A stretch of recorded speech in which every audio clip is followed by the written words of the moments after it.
empecé desde muy chico a escribir, es decir, que siempre estuvo la literatura en mi vida. Mi papá era un escritor amateur, pero también muy prolífico, muy dedicado, y desde, ¿qué te puedo decir?, de los 8 o 9 años que yo escribía ya mis cuentos, y mi primer libro de cuentos lo terminé antes de los 19 años, ¿no? En la adolescencia gané algunos concursos literarios. Siempre estuvo la literatura en mi vida. Bueno, leíamos muchísimo, tanto yo como mis hermanos. Mi casa estaba llena de libros. Lo que fue un accidente fue en todo caso la matemática, ¿no? Que la encontré cuando empecé la facultad. En realidad yo había empezado la carrera de ingeniería electricista y de allí me pasé a matemática cuando descubrí la matemática universitaria. Pero, digamos, la literatura estuvo siempre en mi vida y fue, te diría, lo único que persistió regularmente a lo largo de distintas etapas que tuve en mi vida. ¿Hace eclosión con qué libro? Bueno, hay para mí dos momentos fundamentales. El primer momento es la publicación del primer libro, que fue Infierno Grande. Yo gané un concurso del Fondo Nacional de las Artes en el año 1988. Y el premio era la publicación de un libro. En esa época era muy difícil publicar un primer libro, sobre todo para los escritores de mi generación, los escritores que éramos, en aquel momento éramos escritores jóvenes, porque no había colecciones de literatura joven como hay de algún modo ahora, una cierta búsqueda de nuevos nombres. En aquel momento había muy pocas editoriales. Y entonces yo llegué a la publicación de mi primer libro gracias a este premio, ¿no? Que era un dinero, pero un dinero para darle a un editor. Ese fue el primer momento que me permitió además ese libro ponerme en contacto con otros escritores que leyeron mis cuentos. Me acuerdo, por ejemplo, que Piglia lo leyó, Mempo Giardinelli, gente de La Nación, Horacio Armani, María Esther Vázquez, en fin, gente que fue muy generosa conmigo, una cantidad del mismo Santiago Cobaldov, y entonces ese primer libro me abrió un poco la puerta del mundo de los escritores, también Alicia Steinberg, recuerdo.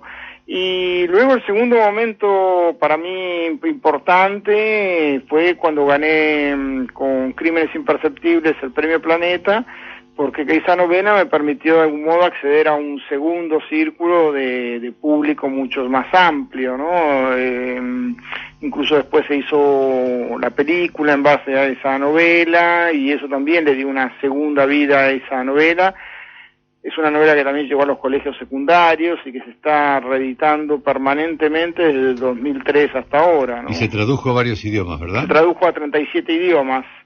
Así que sí, es una novela que también me abrió las puertas de la edición en prácticamente todo el mundo, ¿no? Para mí hay algo un poquito como decepcionante en las lecturas que ponen el acento en esa búsqueda por detrás de bambalinas, digamos, ¿no? O sea, a mí me parece que la ficción justamente es un acto de ilusionismo que hay que apreciar tal como uno mira un acto de magia, ¿no es cierto? En vez de, digamos, buscar por detrás el truco, que por supuesto el truco va a ser siempre decepcionante.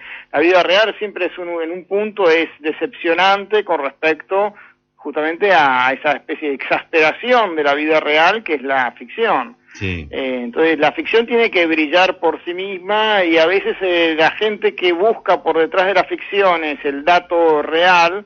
A mí me hace acordar de esos chicos que buscan debajo de la mesa o en las mangas del mago cuál es el truco y se pierden justamente el encanto de la ilusión, ¿no? A mí me parece que hay que quedarse en el plano de la ficción, que es justamente el encantamiento o el hechizo que busca el escritor.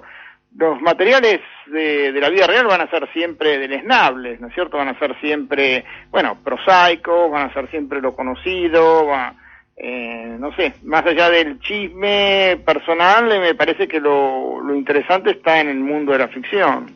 ¿Qué te llevó a escribir estos cuentos repulsivos? No, en cada caso un libro de cuentos se arma a lo largo de varios años, no es un solo hilo conductor del que uno va escribiendo, digamos, variantes, ¿no? No hay una sola idea que organice el conjunto de cuentos. Son cuentos que han surgido por diferentes ideas, de épocas muy distintas. Hay un cuento que pertenece cronológicamente al periodo en que escribía mis primeros cuentos, ¿no? Los cuentos de Infierno Grande. Y en general el resto de los cuentos son cuentos de los últimos 12 años. Lo que sí, hay un cuento que para mí fue como fundante, en el sentido de que a partir de ese cuento volví a pensar en escribir un libro de cuentos. Yo estaba escribiendo novelas o historias que se convertían en novelas, porque siempre empiezo, digamos, en registro cuento, ¿no? Siempre empiezo mis historias como si fuera a escribir un cuento, y algunas se expanden. Pero este cuento en particular, que fue el I Ching y el hombre de los papeles, fue mi regreso a la forma del cuento después de muchos años, y a partir de allí empecé a imaginar otras historias, y de a poco se fue conformando esa masa crítica que requiere un libro de cuentos, ¿no? Para tener un libro de cuentos hay que tener algo así como pilares. Entonces aparecieron después otros cuentos que para mí son importantes del libro, como este que mencionaste, Una madre protectora, el primero, Una felicidad repulsiva, sobre el mundo del tenis, y algunos más que fueron apareciendo luego, y entonces ahí es como que pude ver la posibilidad de cerrar un libro, ¿no?